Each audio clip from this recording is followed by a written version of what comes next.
Bhagavatam 1:8-26. जन्मैश्वर्यश्रुतश्रीभिर् एधमान् मदहपुमान् नैवार्हत्य विधातुं why त्वामकिञ्चन गोचरम्.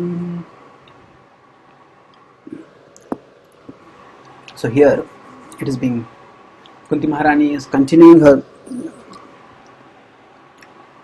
extraordinary prayer, where in the previous verse she said, let the obstacles come more and more, again and again, because in dealing with the obstacles we take shelter of you, and when taking shelter of you we become free from material existence. So now she is taking the converse of that, and she is saying, as compared to adversity, when there is comfort, when there is prosperity, at that time the impetus for taking shelter of Krishna is taken away. And that she specifies in this verse when she says now, Janma Ishwarya Shuta Shribhir Edhaman Madaha Puman. Janma Ishwarya Shuta Shribhir. That these are four sources of power in this world. One is born in a high family, Janma Ishwarya. One has wealth. Shruta is one who is learned. Shribhir, one who is good looking. So now if we see, it's interesting, this list of four begins with Janma. So in the past,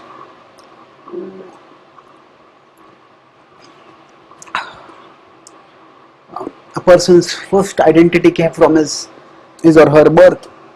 So if somebody was born in a higher varna or a higher caste, it's not just in India where we had varnashram, but even in the West, if we consider Europe, there was aristocracy. If we consider England, in the medieval time, there were the lords, and those lords, they would often focus on certain things. That means that usually they would, if somebody was born in the family of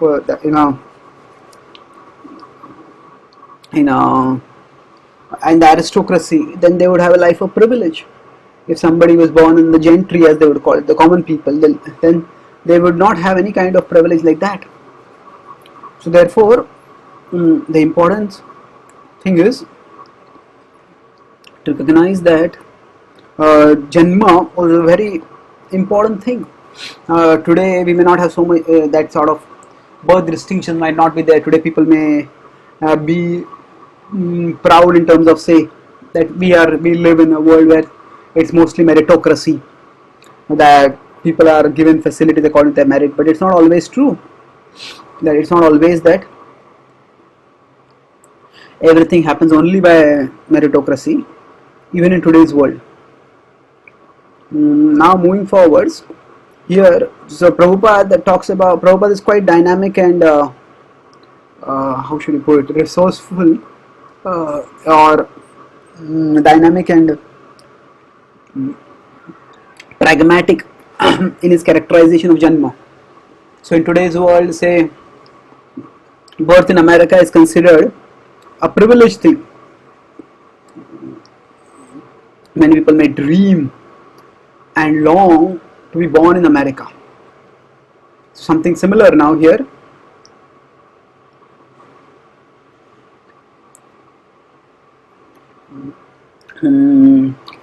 It's mentioned here that Prabhupada says that Americans, while talking to his American audiences in the 1960s, he said that you are all fortunate, you are born in a wealthy and prosperous country, and now don't waste your life. He says you have got the good Janma, use it for it properly and serve Krishna with it. So interesting that Prabhupada classifies American Janma as fortunate. So the point is that actually it's not necessary that Janma has to be classified only in terms of traditional birth lines of what Janma was considered high. Janma is basically a social marker of privilege and birth. And today, in today's world, today's change your political reality, socio-cultural scenario, it is birth in America that is fortunate. So now Prabhupada acknowledges that. So this, what is a high birth, what is fortune by birth, that may vary according to place. But Janma Ishwara Shuta Shribhir, to be born in a wealthy family, to be born with a good memory or a sharp intelligence, or to be born with great looks, all this is a matter of fortune. And those who have that, they can actually do a lot. So now they often get life easy. Janma Ishwara Shuta Shribhir Edhaman Madah Puman. But Kunti warns over here that actually these can also lead to mada. Mada is intoxication. Edhaman Madah Puman Naivarhatya Abhidatum Vai. Naivarhatya Abhidatum Vai. That although these can lead to good, but actually they can also lead to harm. Abhidatum.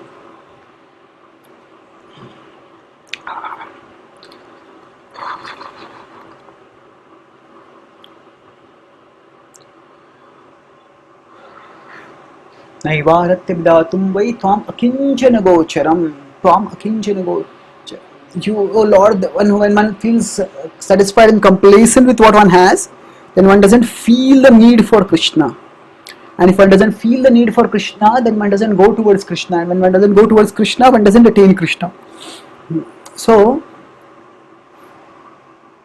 actually, to attain Krishna, one needs to actually call out wholeheartedly.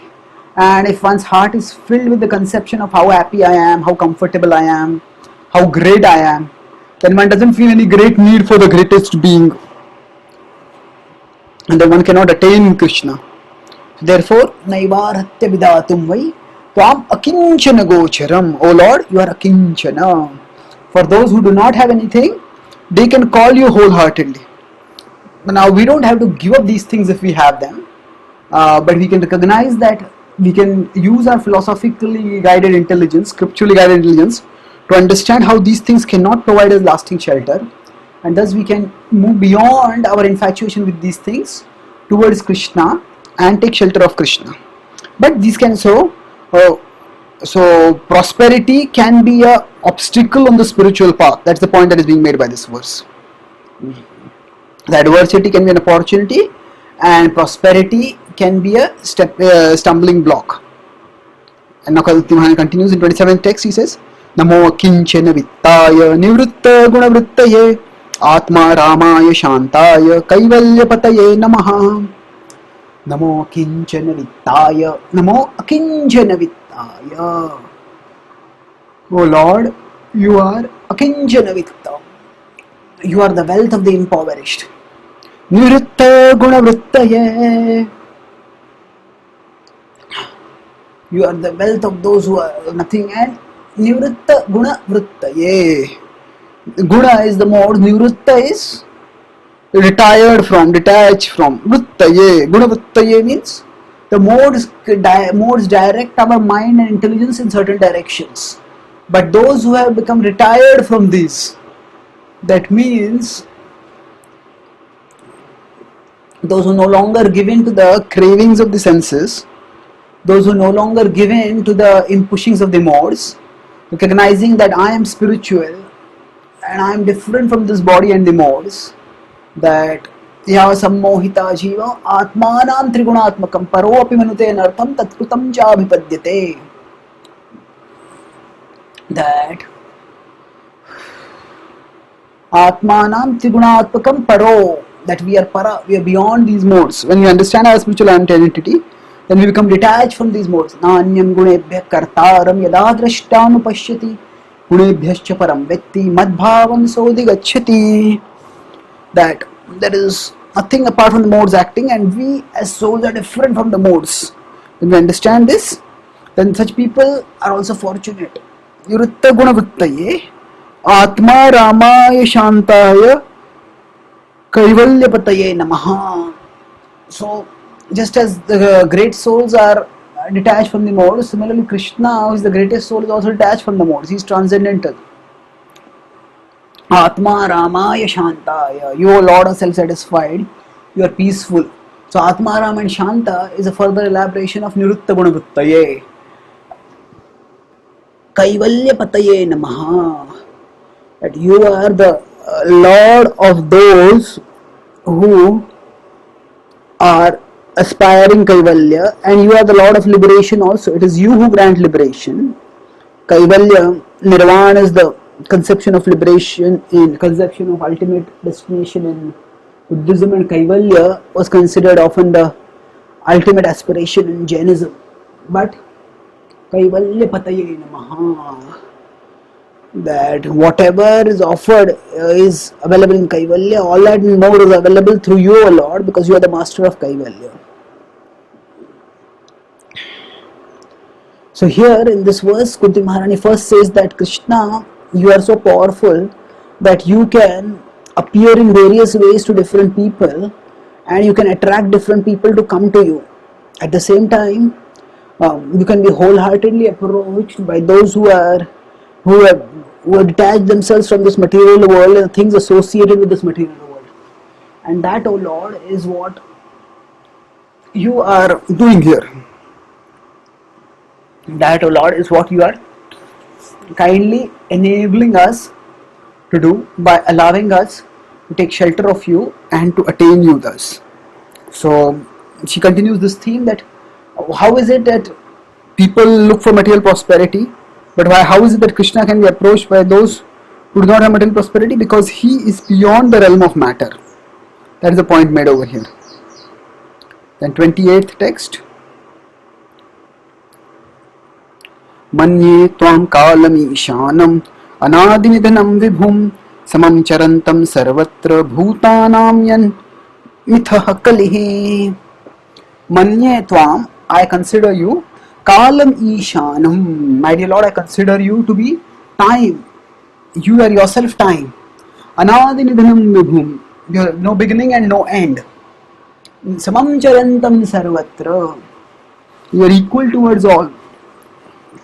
Bhutanam yan mitha kali, that whatever conflict is there among people in this world, in mitha, that conflict comes because of kalihi, because of their own mutual differences.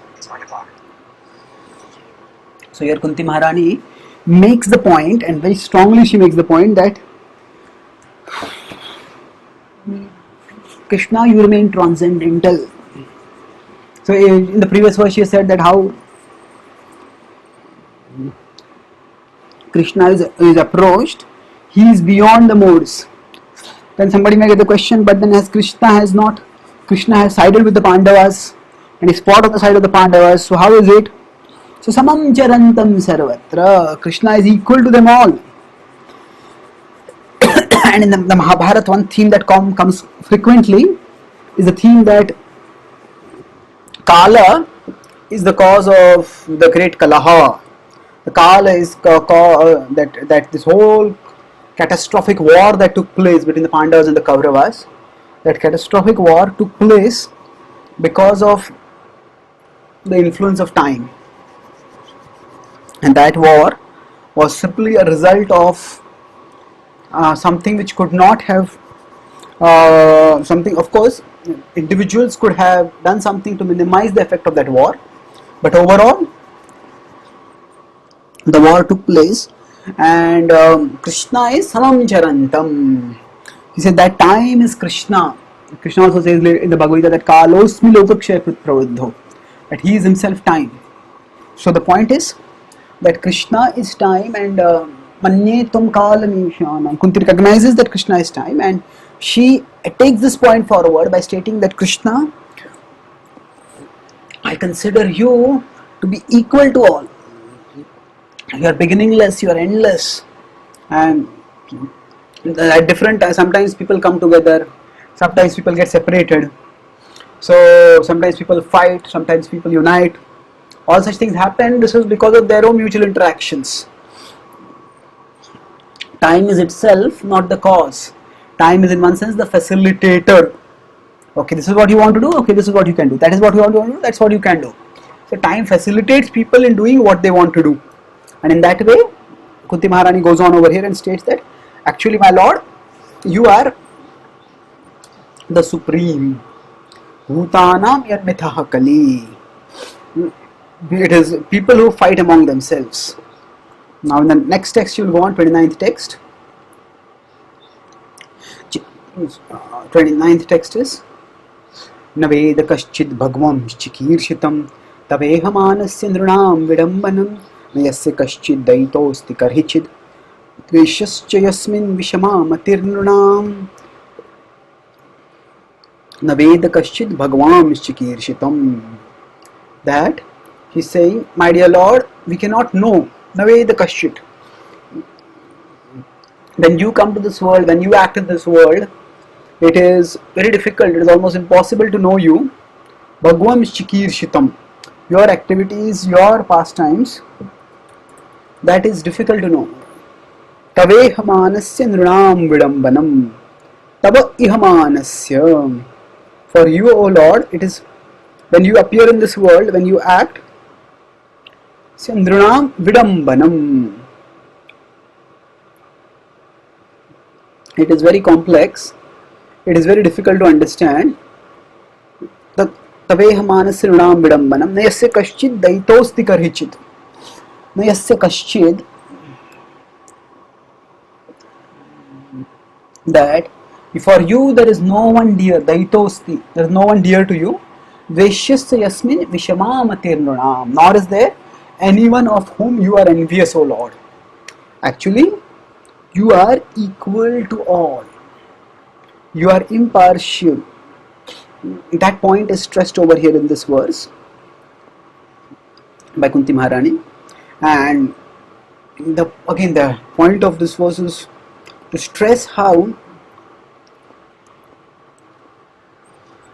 there is nothing that can get the soul in trouble in this world if the soul takes shelter of Krishna, and that Krishna manifests in this world to equally bestow his mercy. So in the previous verse is samam charantam sarvatra, that you are equal to all. That same theme is reiterated over here. And naisya kaschid daitosti karhichid dveshyasya yasmin vishamamatir. That there is no one to whom you are dear, not to anyone to whom you are envious. So in this way, you actually benefit everyone. You benefit everyone. Tavehamanasya nrunam vidambanam. So if we move onwards and contemplate the connection over here, Kunti Maharani is now moving onwards towards the personal pastimes of Krishna. And while moving onward towards the personal pastimes, the point that she stresses is, Krishna, you are so wonderful. Krishna, you are so glorious. That if some people say that in the Mahabharata you acted in some kind of partiality, that's not true. You did not act with partiality. You acted with equanimity towards all, and for that we are grateful to you.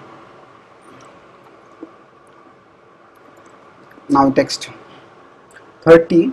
Janma karma cha vishwatman ajasya kartur atmanah tiryanna rishishu yadasu tadatyanta vidambanam. So now Janma karma cha vishwatman. Vishwa Atman. You are the soul of the universe.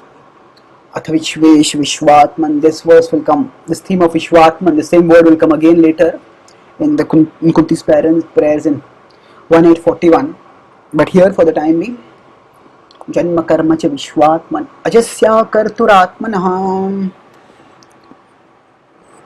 Ajasya akartur atmanah. You are unborn, you are the non-doer. Atmanah. Tiryanna rishishu yadasu. Although you in your essence, O Lord, are a non-doer and a you could say, you don't take birth, non-borner. There's no word like that. But still you appear. Tiryanna rishishu yadasu. Not only do you appear in this world, but you appear in various species. So there is a enduring tension that interplays between God's transcendence and God's immanence.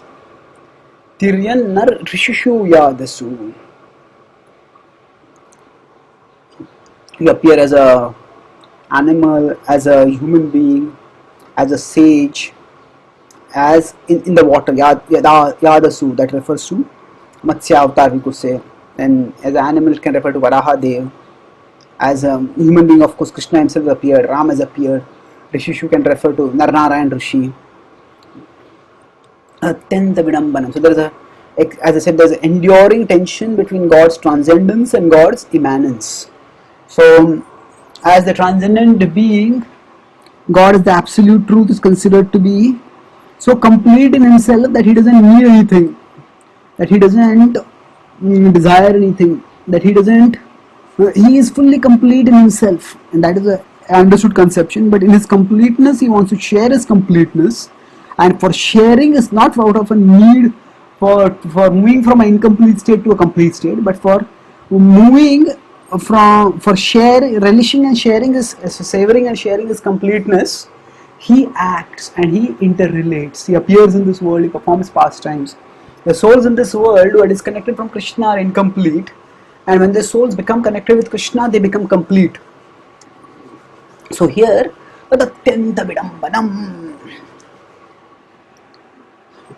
Kunti Maharani says that if we look at it from a external or material vision, how can that one supreme being who is transcendental appear, who is supposed to be the non-doer, suppose one who is supposed to never take birth, how can that person appear in this world? Tatyanta Vidambanam. This is bewildering, and this is verses 29, 30, 31. They repeat the theme which was earlier mentioned, na lakshase moodhadrusha, that the foolish observer cannot understand you. So what exactly can you not understand? It is not just about Krishna's position as God, but also when Krishna manifests in this world, how can that absolute truth manifest in this world? That is also something which is not easy to understand. And then text 31. Gopya dade tvai kritagasidam tavad yate dashashru kalilanjan sambhramaksham vaktram niniya bhayabhavanaya tasya samam vimohyati bhirapi yad vibheti. So here it is stated, Gopya dade tvai kritagasidam tavad. Gopya dade. So now Kunti Maharani is referring with the pastime in Vrindavan. In fact, in the Bhagavatam, this is the first direct reference to a Vraja lila. There of course have been covered or indirect references, but a full verse devoted to the Vraja lila comes over here. And this is one of Krishna's most celebrated pastimes, the Damodar lila. So Gopya dade, Gopya dade. So that Gopi, she took up. This is referring to Yashoda Mai. Tvai krita agasidam tavad. Unto you, Kuta agasi. That when you create a disturbance, agasi, Kuta, you did a disturbance. Damatavad. She took up a stick to chastise you, and then she took a rope to tie you. Damatavad. Yate dashashru kalilanjan sambhramaksham. Yate dashashru. So in that situation, when she had taken up a rope to tie you after she had caught you, so at that time, Ashru Kalilanjana Sambhramaksham. So Aksha, your eyes, Sambhrama. They were agitated, they were moving here and there restlessly, you were fearful. And Ashru Kalilanjana Aksham. Ashru Kalila means they were overflooded with tears. Anjana, your mascara, the anjan which you had worn on your eyes, the decorative ornament that had actually slid over the face, and it had caused disruption. So Vaktram Niniya Bhayabhavanaya Stitasya. Vaktram Niniya, you are looking down, and Bhayabhavanaya Stitasya. Bhayabhavanaya means you are fearful at that time. Bhayabhavanaya Stitasya. When you are situated like this fearfully, Samam vimohayati bhirapi yad bibheti. Samam vimohayati. At that time, seeing this,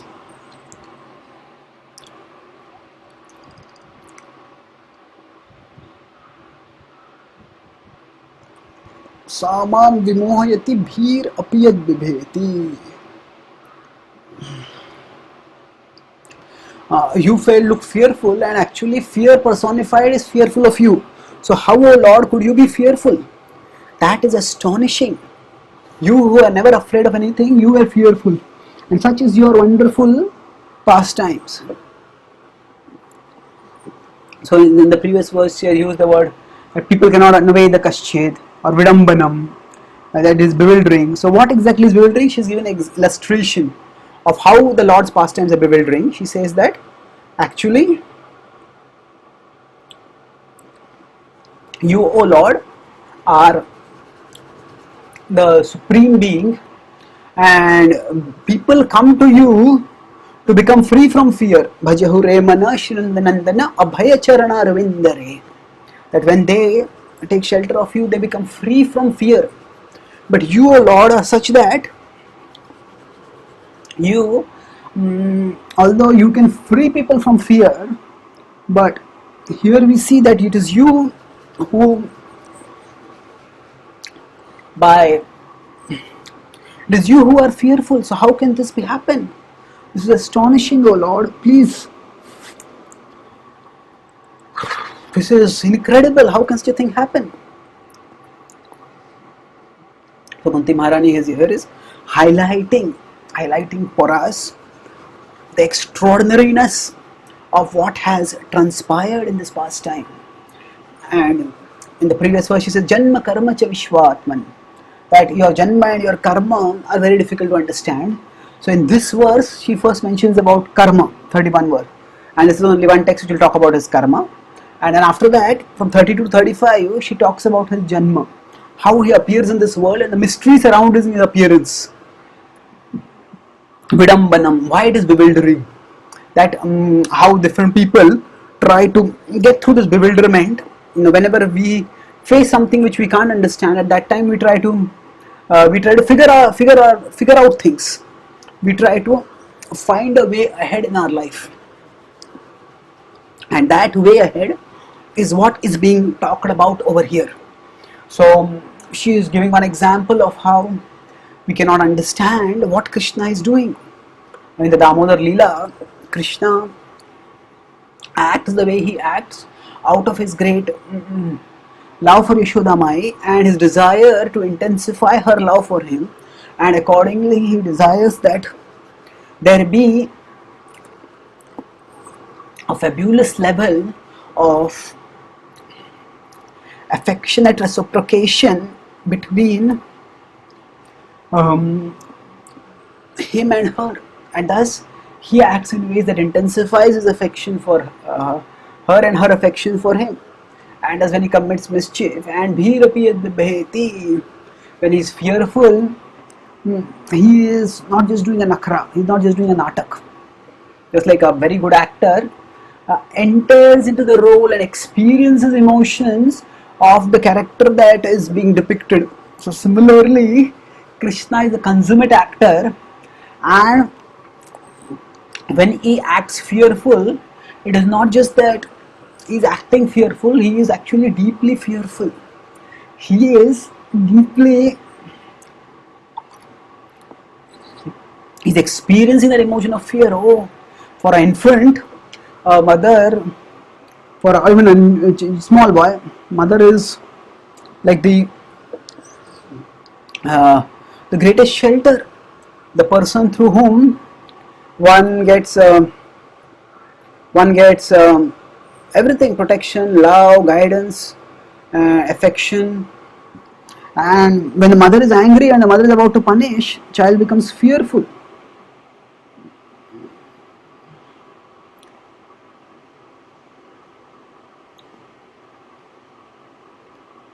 So here the point is being made that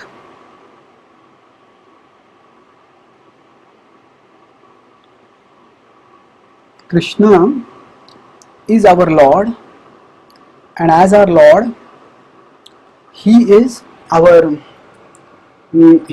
beyond our intelligence to comprehend, and still we can use our intelligence to try to understand Him in a mood of serving Him. So from the 26th verse onward, the flow here went on that first Kunti said that if we are materially filled with ourselves, then we cannot fill our heart with Krishna. So material opulences can actually be obstacles. Then 27 text said that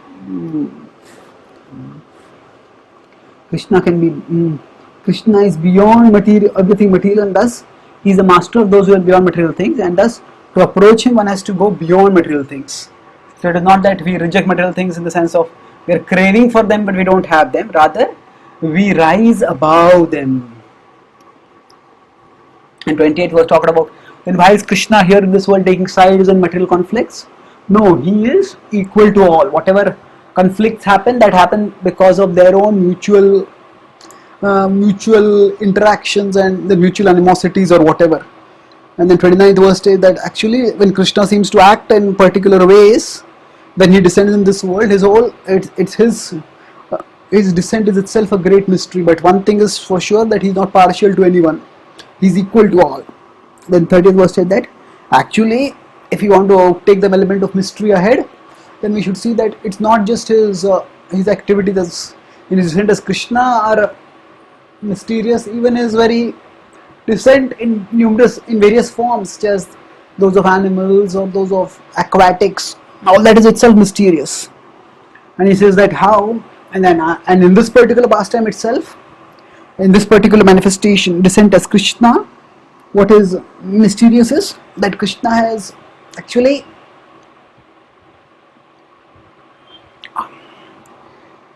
fear